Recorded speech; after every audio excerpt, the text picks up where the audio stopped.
ఆ సవరణ సజెషన్ మాత్రమే, అది మీ ఇష్టం. రైట్ రైట్ దయాకర్ గారు గుడ్ మార్నింగ్. గుడ్ మార్నింగ్ అండి. సో ఏం చెప్తారంటే చరిత్రలో మొట్టమొదటిసారిగా హైదరాబాద్ వెలుపల అంటే మేడారం సమ్మక్క సారక్క సన్నిధిలో రాష్ట్ర మంత్రివర్గ సమావేశం జరిగింది. అదే టైంలో మంత్రులపై విమర్శలు కూడా వ్యక్తమవుతున్న పరిస్థితి కనిపిస్తుంది. మొత్తం మీరు దీన్ని ఆ మంత్రులకు సంబంధించి మీరు ఎట్లా ఓవర్కమ్ చేయగలుగుతారు?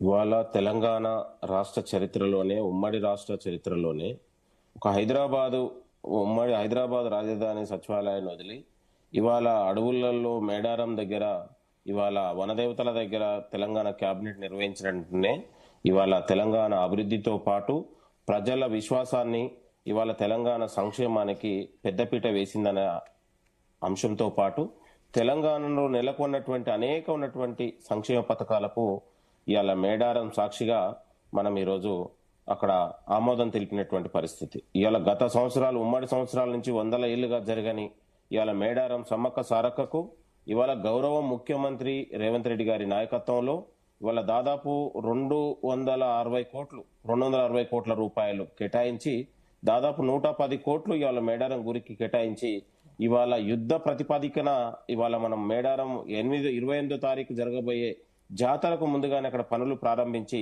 భక్తులకు ఎలాంటి సౌకర్యం లేకుండా అక్కడ ఉన్నటువంటి ఇవాళ జాతరకు పెద్దపీట వేసినటువంటి ఘనత.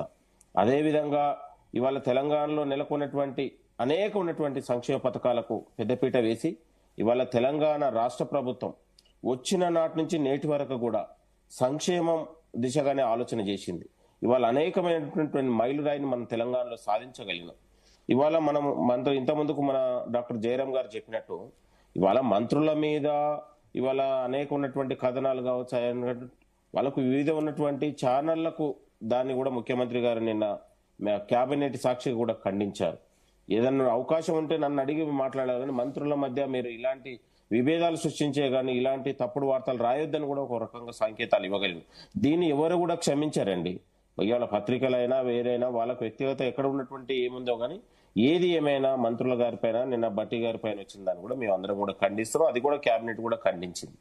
కాబట్టి ఎక్కడా కూడా అవినీతికి ఆస్కారాలు లేకుండా ఇవాళ ముఖ్యమంత్రి గారు అదే చెప్పారు, భట్టి గారు అదే చెప్పారు. నిజమైన అనుభవం ఉన్నటువంటి వాళ్ళకి సింగరేణి టెండర్ ఇవ్వాలనేది ప్రభుత్వం నిర్ణయించింది. 9 టెండర్లను కూడా మేము రద్దు చేసినాం. అంటే ఎక్కడ కూడా ఎవరి మెప్పు కోసమో ఎవరి ప్రయోజనాలకు ప్రభుత్వం పనిచేయదు. మొదటగా ఉన్నటువంటి కాంగ్రెస్ ప్రజా ప్రభుత్వానికి ఇవాళ ముఖ్యమంత్రి గారికైనా మంత్రులకైనా ప్రజా సంక్షేమం పట్ల, తెలంగాణ అభివృద్ధి పట్ల నిజమైన చిత్తశుద్ధి ఉంది. కాబట్టి ఎన్ని రకాల బీఆర్ఎస్ పార్టీ ఇంకా ప్రతిపక్షాలు ఇంకో మంది ఎన్ని విమర్శలు చేసినా, ఎన్ని కుట్రలు చేసినా కూడా మేము ప్రజలతోనే ఉన్నాం, ప్రజల సంక్షేమంతోనే ఉన్నాం, తెలంగాణ అభివృద్ధి కోసం ఉన్నాం అనేది ఇవాళ సాంకేతం ఇవ్వడానికే ఇవాళ మేడారం సాక్షిగా మేము ఏటూరు నాగారంలో ఈరోజు మనము కేబినెట్ పెట్టినటువంటి దానికి నిదర్శనం. ఇవాళ మేము ప్రజలు మాకు ఒక గొప్ప అవకాశం ఇచ్చారు. దాన్ని వమ్ము చేయకుండా మరొక తెలంగాణలో 50 ఏళ్లు తెలంగాణ వర్ధిల్లే విధంగా, తెలంగాణ సంక్షేమం ఉంటిపడే విధంగా ఇవాళ మంత్రులు గాని ముఖ్యమంత్రి గాని నిత్యం ప్రజల సంక్షేమంతో పాటు ప్రజలతోనే ఉన్నాం అనేది దానికి నిదర్శనం. కాబట్టి ఇలాంటి కథనాల వల్ల మంత్రుల మధ్య ఏదో మధ్య వస్తుంటాయి. కొన్ని ఉన్నటువంటి అభివృద్ధికి ఉన్నటువంటి మంత్రుల మధ్య విభేదాలు సృష్టించడానికి, ప్రభుత్వం మధ్య ఉన్నటువంటి విభేదాలు సృష్టించడానికి కొంతమంది తయారవుతుంటారు. దాన్ని మేము పట్టించుకోవాల్సిన అవసరం లేదు. ప్రజలకు జవాబుదారీగా ప్రజల విశ్వాసాన్ని పెంచే విధంగా ఈ ప్రభుత్వం పనిచేస్తా ఉంది. ఎవరు ఎన్ని కుట్రలు చేసినా ప్రజలు మాకు అవకాశం ఇచ్చారు. రేపు మున్సిపల్ ఎన్నికల్లో కూడా, రేపు నిన్నటి జరిగినటువంటి గ్రామ పంచాయతీ ఎన్నికల జరిగినటువంటి తీర్పే రేపు మున్సిపాల్లో కూడా విజయం సాధించబోతా ఉంది. ఫిబ్రవరి 2వ వారంలో మీరు మున్సిపల్ ఎన్నికలకు వెళ్లేందుకు సిద్ధంగా ఉన్నారు. కాకపోతే 42% బీసీ రిజర్వేషన్ అమలయ్యాక ఇవ్వచ్చు అనేది చాలా మంది చెప్తా ఉన్నారు కదా. అంటే మీరు అసలు 42% రిజర్వేషన్ కోర్టు పెండింగ్ లో ఉంది. ఇప్పుడు మీరు ఎలా దాన్ని ముందుకు తీసుకొస్తున్నారని చెప్పేసి చాలా మంది ఇప్పుడు ప్రభుత్వం కూడా డెడికేషన్ కమిషన్ ఆధారంగా చేసుకునే వాళ్ళ ఎన్నికలు ఉన్నటువంటి వార్డుల భర్తీ గానీ లేకపోతే రిజర్వేషన్ల ప్రక్రియ గానీ కొనసాగింది. ఇవాళ ప్రభుత్వం బీసీల పట్ల చిత్తశుద్ధితో ఉంది. ఇవాళ గ్రామ పంచాయతీ ఎన్నికల్లో కోర్టు నిబంధనలు ఉన్నా కూడా మనం పార్టీ పరంగా కూడా న్యాయం చేయగలిగినాం అత్యధికంగా. ఇవాళ ఉన్నటువంటి బీసీలకు 38 స్థానాలు కేటాయించగలిగినాం మున్సిపల్లో కూడా. కాబట్టి ఇవాళ అనేక ఉన్నటువంటి బీసీలకు కూడా మహిళలకు పెద్దపీట వేయగలిగినాం. కాబట్టి బీసీల అంశంలో మా పార్టీ చిత్తశుద్ధితో ఉంది, ప్రభుత్వం చిత్తశుద్ధితో ఉంది. బీసీల అభ్యున్నతి కోసం, బీసీలో ఉన్నటువంటి రిజర్వేషన్ల కోసం ఉంది. కాకపోతే అది కోర్టు ప్రక్రియలో ఉంది కాబట్టి, కోర్టులను కూడా ఒకవైపు గౌరవించాలి కాబట్టి కోర్టు నిబంధనలు ఉన్నటువంటి నేపథ్యంలో కాబట్టి ఒకవైపు పార్టీ పరంగా కూడా మేము చర్యలు తీసుకోవడం జరిగింది. కాబట్టి ఏది ఏమైనా మున్సిపల్లో డెడికేషన్ కమిషన్ ఆధారంగానే మనము రిజర్వేషన్ల ప్రక్రియ కొనసాగింది. కాబట్టి చూద్దాం, ఇంకా కోర్టు కూడా పెండింగ్ ఉంది.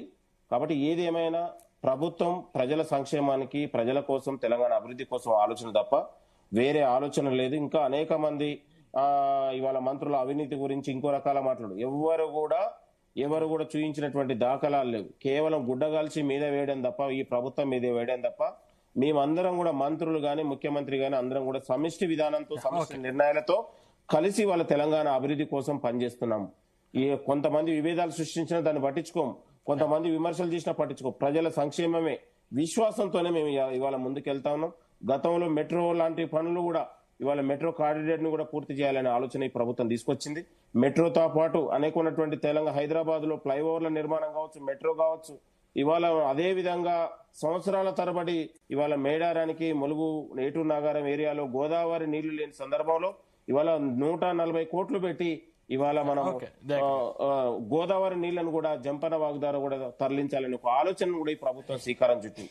ఇలా నెలకొన్నటువంటి అనేకమైనటువంటి పథకాలకు ఇవాళ దాదాపు మేడారం సాక్షిగా మనం అమలు చేసుకున్నాం.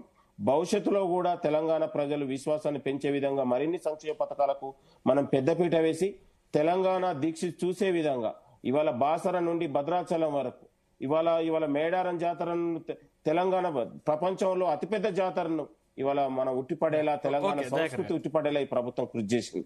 ఇట్లా ఉన్నటువంటి అనేక పథకాలకు ఇది చేస్తున్నాం. భవిష్యత్తులో కూడా ఇదే రీతిలో ప్రజల మాకు అభివృద్ధి తప్ప ఇంకో పని లేదండి. ప్రజలకు తెలంగాణ సంక్షేమం తప్ప ఇంకో అభివృద్ధి, ఇంకో ఆలోచన లేదు. కావాలని మంత్రుల మీద లేకపోతే అయినటువంటి కథనాలను మేము పట్టించు దాన్ని తీవ్రంగా ఖండిస్తా ఉన్నాం. అది ఏది ఏమైనా ఇలాంటి నీచ కుట్రలకు తావులేదు. ఇలాంటి పనులు చేసే వారిని చట్టపరంగా కూడా చర్యలు తీసుకోవాలని కూడా ప్రభుత్వం ఆదేశించింది. Right, okay, right. వెంకటరెడ్డి గారు జాయిన్ అయ్యారు బీజేపీ నుంచి. వెంకటరెడ్డి గారు, నేను మీతో